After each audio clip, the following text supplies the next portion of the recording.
എൻ്റെ പേര് സന്ദീപ് കുമാർ. ഞാൻ പട്ടിമറ്റം ഞാരലൂർ ഇടവകയിൽ നിന്നാണ് വരുന്നത്. എൻ്റെ നാട് ശരിക്കും ഒഡീഷയാണ്. ഞാൻ 2008 കാന്തമാലിയിൽ നടന്ന ഹിന്ദു ക്രിസ്ത്യൻ വർഗീയ ലഹളയിൽ നിന്ന് രക്ഷപ്പെട്ടു വന്ന കുടുംബമാണ് എൻ്റേത്. അന്നൊന്നുമില്ല, വീടെല്ലാം നഷ്ടപ്പെട്ടാണ് ഇങ്ങോട്ട് വന്നത്. അന്ന് ഞങ്ങളുടെ കൂടെ ഒരുപാട് കുടുംബങ്ങൾ ഇങ്ങോട്ട് വന്നു. ഇവിടെ വന്ന് എന്ത് ചെയ്യണം, എവിടെ പോകണമെന്നൊന്നും അറിയാൻ പാടില്ല. പക്ഷേ ആ സമയത്ത് എറണാകുളം അങ്കമാലി അതിരൂപതയുടെ സഹായമെത്രാനായിരുന്ന സെബാസ്റ്റ്യൻ ഇടയന്തരത്ത് പിതാവിൻ്റെ നേതൃത്വത്തിൽ FCC സ്റ്റേറ്റ്സിൻ്റെ ഒരു ചാരിറ്റി പ്രവർത്തനം ഉണ്ടായിരുന്നു. അവിടെ നിന്ന് വന്ന എല്ലാവർക്കും വേണ്ടി അഭയം കൊടുക്കുക എന്നത്. അങ്ങനെ ഞങ്ങളുടെ കുടുംബത്തിനെയും അവരെ ഏറ്റെടുത്ത് ഞങ്ങളെ എല്ലാവരെയും അന്ന് അവർ സ്കൂളുകളിലാക്കി പഠിപ്പിച്ചു. അന്ന് എനിക്ക് 4.5 വയസ്സേ ഉള്ളൂ. അന്ന് ഞാൻ ഹോസ്റ്റലിൽ നിന്നാണ് പഠിച്ചത്. 1ാം ക്ലാസ് തൊട്ട് 10ാം ക്ലാസ് വരെ ഞാൻ ഹോസ്റ്റലിലായിരുന്നു. അങ്ങനെ ക്രിസ്തീയ വിശ്വാസത്തിലാണ് വളർന്നത്. അങ്ങനെ 10ലും +2ലും ഞാൻ ഫുൾ A+ പാസ്സായി. പിന്നീട് ഡോക്ടർ ആകണമെന്നൊരാഗ്രഹം ഉണ്ടായിരുന്നു എനിക്ക് ചെറുപ്പം മുതലേ. അങ്ങനെ ഞാൻ നീറ്റ് പരീക്ഷയ്ക്ക് വേണ്ടി പഠിക്കാൻ തുടങ്ങി. ഫസ്റ്റ് അറ്റംപ്റ്റ് ഫെയിലായി, സെക്കൻഡ് അറ്റംപ്റ്റും ഫെയിലായി. 2 അറ്റംപ്റ്റും ഞാൻ കോച്ചിങ് സെൻറ്ററിൽ നിന്നാണ് ചെയ്തത്. അന്നാണ് കോച്ചിങ് സെൻറ്ററിലായിരിക്കുമ്പോൾ കുർബാനയ്ക്ക് പോവുകയോ പ്രാർത്ഥിക്കുകയോ ഒന്നുമില്ല. ഞായറാഴ്ച പോലും കുർബാനയ്ക്ക് പോകാനുള്ള അവസരമില്ല, ഒന്നുമില്ല. അങ്ങനെ പ്രാർത്ഥനയിൽ നിന്ന് ക്രിസ്ത്യ വിശ്വാസത്തിൽ നിന്നൊക്കെ അകന്നാണ് 2 കൊല്ലം ഞാൻ പഠിച്ചത്. അതിനാൽ എനിക്ക് ഗവൺമെൻറ് സീറ്റിനുള്ള മാർക്കൊന്നും കിട്ടിയില്ല. അവസാനം 2 വർഷം കഴിഞ്ഞപ്പോൾ സിസ്റ്റേഴ്സ് എന്നോട് പറഞ്ഞു, നീ ധ്യാനത്തിന് പോകും. ഫാമിലിയായിട്ട് ഞങ്ങളെല്ലാവരും കൂടി ധ്യാനത്തിന് പോയി. ഞാൻ ഒന്നുകൂടി റിപ്പീറ്റ് ചെയ്യാൻ തീരുമാനിച്ചു. 3ാമത്തെ അറ്റംപ്റ്റിന് വേണ്ടി ഞാൻ തീരുമാനിച്ചു. അങ്ങനെ പഠിച്ചുകൊണ്ടിരിക്കുന്ന കാലഘട്ടത്തിൽ 2024 മാർച്ച് മാസം ആയപ്പോൾ സിസ്റ്റർ എന്നോട് പറയാം, നീ കൃപാസനത്തിൽ ചെന്ന് ഉടമ്പടി എടുക്കുക. 2 വർഷമായിട്ട് എഴുതിയതല്ലേ, 3ാമത്തെ അറ്റംപ്റ്റ് അല്ലേ, നീ പോയി ഉടമ്പടി എടുക്കാൻ പറഞ്ഞു. അങ്ങനെ ഞാൻ ഇവിടേക്ക് വരുവാണ്. ഏപ്രിൽ മാസം 3-ാം തീയതി വന്ന് ഞാൻ ഇവിടെ ഉടമ്പടി എടുത്തു. ഉടമ്പടി എടുത്തപ്പോൾ ഞാൻ ഇവിടെ ഉടമ്പടി എടുക്കാൻ വേണ്ടി വരുമ്പോൾ കുറേ ആളുകൾ വന്ന് സാക്ഷ്യം പറഞ്ഞ് ഞാൻ കേട്ടു. അപ്പോൾ എൻ്റെ മനസ്സിൽ അന്നൊരു ആഗ്രഹമുണ്ട്, ഉടമ്പടി എടുത്തത് നടക്കുക നടക്കാതിരിക്കും എന്തിലാവട്ടെ, എനിക്ക് ഇവിടെ വന്ന് സാക്ഷ്യം പറയണം. അത്രേ ഉള്ളൂ മനസ്സിലൊരാഗ്രഹം, വന്ന് സാക്ഷ്യം പറയണം എല്ലാവരുടെ മുമ്പിൽ. അങ്ങനെ ഉടമ്പടി എടുത്തതിന് ശേഷം എല്ലാ ദിവസവും വീട്ടിൽ വൈകിട്ട് കൊന്ത ചൊല്ലുകയും എല്ലാ ഞായറാഴ്ചയും പള്ളിയിൽ പോവുകയും ചെയ്തു. പള്ളി പോകുമ്പോൾ ബസ്സിലൊക്കെ ഇരുന്ന് ഞാൻ കൊന്ത ചൊല്ലുമായിരുന്നു. അങ്ങനെ പരീക്ഷ എല്ലാം കഴിഞ്ഞു. റിസൾട്ട് വരാൻ സമയമായി. റിസൾട്ട് വരുന്നത് ഈ ഉടമ്പടി എടുത്ത് കഴിഞ്ഞിട്ട് 3 മാസം കഴിഞ്ഞിട്ട് റിസൾട്ട് വരുമ്പോൾ നല്ല മാർക്കുണ്ട്, പക്ഷേ മെഡിസിന് കിട്ടാനുള്ള റാങ്ക് ഇല്ല. അപ്പോൾ ഞാനൊന്ന് തളർന്നു ചെറുതായിട്ട്. വിശ്വാസം എൻ്റെ ചെറുതായിട്ട് എനിക്കൊരു ഡൗട്ട് വന്നു, ഇനി പ്രാർത്ഥിക്കണോ, എന്തിനാ ഇനി പ്രാർത്ഥിക്കണം, എല്ലാം പോയില്ലേ, ഉടമ്പടി എടുത്തൊക്കെ വെറുതെ ആയില്ലെന്ന് തോന്നി. അങ്ങനെ ഞാൻ 1 മാസം വാശിയോടെ ഞാൻ പ്രാർത്ഥിച്ചില്ല. പള്ളിയിൽ പോവും, പക്ഷേ ഒന്നുമില്ലാണ്ട് ഞാൻ നടക്കുമായിരുന്നു. പുതുക്കേണ്ട സമയമായി.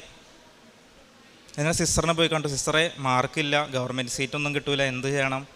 സിസ്റ്റർ പറഞ്ഞു, നിൻ്റെ പുതുക്കാൻ സമയമില്ല, നീ എന്താ പുതുക്കാണ്ടിരിക്കണമെന്ന് പറഞ്ഞു. അപ്പോൾ എന്നാൽ ഞാൻ പോയി പുതുക്കാമെന്ന് പറഞ്ഞ് ഞാൻ വന്നു. പുതുക്കാൻ വേണ്ടി 17-ാം തീയതി ഞാൻ വന്ന് പുതുക്കി, കഴിഞ്ഞ മാസം.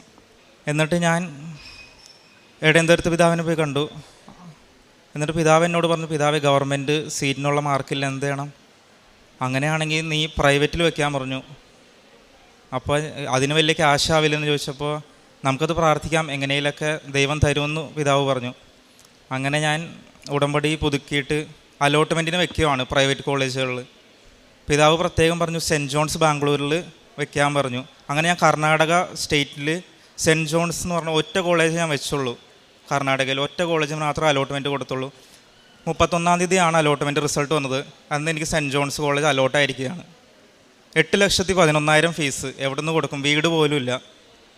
ഈ ഫീസ് എവിടെ നിന്ന് കൊടുക്കുമെന്ന് ചിന്തിച്ചിരിക്കുമ്പോൾ ഞാൻ സിസ്റ്ററിനോട് പറഞ്ഞു, സിസ്റ്ററെ, ഇത്രയൊക്കെ പഠിച്ചാൽ ഇത്രയും കാശ് നമ്മൾ എവിടെ നിന്ന് ഉണ്ടാക്കാനാണ്? ഈ 8,11,000 ചിന്തിക്കുന്നതിനപ്പുറമാണ് എനിക്ക് ആ ഫണ്ട്. സിസ്റ്റർ എന്നോട് പറഞ്ഞു, നീ മാതാവിനോട് പ്രാർത്ഥിക്ക് പറഞ്ഞു. സിസ്റ്ററെ, 3 ദിവസമുള്ളൂ, ഇനിയും പ്രാർത്ഥിച്ചിട്ട് എന്താവാനാണ് പറഞ്ഞു. 3 ദിവസമില്ലേ, നീ പ്രാർത്ഥിക്കാൻ പറഞ്ഞു. അങ്ങനെ ഞാൻ രാത്രി ഉറങ്ങണതിന് തൊട്ട് മുമ്പായിട്ട് ബെഡിലിരുന്ന് ഞാൻ പ്രാർത്ഥിക്കും, മാതാവേ, 3 ദിവസമുള്ളൂ, എങ്ങനെയെങ്കിലും എനിക്ക് ഈ പൈസ അമ്മ വഴി സംഘടിപ്പിച്ച് തരണമെന്ന് പറഞ്ഞു. എന്നിട്ട് ഞാൻ കിടക്കണതിന് മുമ്പ് ഇങ്ങനെ വിചാരിക്കും, മാതാവ് എനിക്കെല്ലാം ചെയ്തു തന്നു. ഞാൻ കോളേജിൽ കോട്ടിട്ട് ക്ലാസ് റൂമിൽ ഇരിക്കണ ഒരു പിക്ചർ ഞാൻ കാണും ആ 3 ദിവസവും. എന്നിട്ട് സിസ്റ്ററിൻ്റെ കൂടെ ഞാൻ 2-3 ഇങ്ങനെ അന്ന് തന്നെ കുറച്ച് പേരോട് ചോദിക്കാൻ പോയി, സഹായത്തിനായിട്ട് പഠിക്കാൻ പോവുകയാണ്, എന്തെങ്കിലുമൊക്കെ തന്ന് സഹായിക്കണമെന്ന് പറഞ്ഞു. ചിലവരൊക്കെ അപ്പം തന്നെ വേണ്ടെന്ന് പറയെങ്കിലും ചിലവർ 2000 തൊട്ട് 1,00,000 രൂപ വരെ എന്നെ തന്ന് സഹായിച്ചു. അങ്ങനെ കറക്റ്റ് 3-ാം തീയതി, ഈ മാസം 3-ാം തീയതി എൻ്റെ അക്കൗണ്ടിൽ എനിക്ക് വേണ്ട പൈസ എല്ലാം മാതാവ് എനിക്കായി സ്വരൂപിച്ച് തന്നു. അങ്ങനെ ഞാൻ 4-ാം തീയതി പോയി സെൻറ്റ് ജോൺസിൽ പോയി അഡ്മിഷൻ എടുത്തു. ഇനി എനിക്ക് ഒക്ടോബർ 14-നാണ് പോയി ജോയിൻ ചെയ്യേണ്ടത്. 15 മുതൽ ക്ലാസ്സുകൾ ആരംഭിക്കും. ഞാൻ ഡോക്യുമെൻ്റ് വെരിഫിക്കേഷനായിട്ട് ഒരിക്കൽ ബാംഗ്ലൂരിൽ പോയപ്പോൾ അന്ന് ഞാൻ ഭക്ഷണത്തിനായിട്ട് ഹോട്ടലിൽ കയറിയതാണ്. അപ്പോൾ ഒരു വ്യക്തി കയ്യിൽ ക്യാഷൊന്നുമില്ല, പാവപ്പെട്ടൊരു വ്യക്തി വന്നു എന്നോട് ചോദിച്ചു, മോനെ എന്തെങ്കിലും കഴിക്കാനായിട്ട് പൈസ വരുമോ എന്ന് ചോദിച്ചു. ഞാൻ പൈസ കൊടുത്തില്ല, പകരം ആ ആൾക്ക് ഞാൻ ഭക്ഷണം വാങ്ങിച്ചു കൊടുത്തു എൻ്റെ പൈസയിൽ നിന്ന്. പിന്നെ പത്രമൊക്കെ ഞാൻ കൊണ്ടുപോയി ബസ് സ്റ്റോപ്പിലൊക്കെയാണ് കൊടുക്കണേ. വീടിനടുത്താണ് ആദ്യമേ ഞാൻ കൊടുത്തുകൊണ്ടിരുന്നത്, പിന്നീട് ഞാൻ അത് ബസ് സ്റ്റോപ്പിലൊക്കെയാണ് കൊടുക്കാൻ ആരംഭിച്ചത്.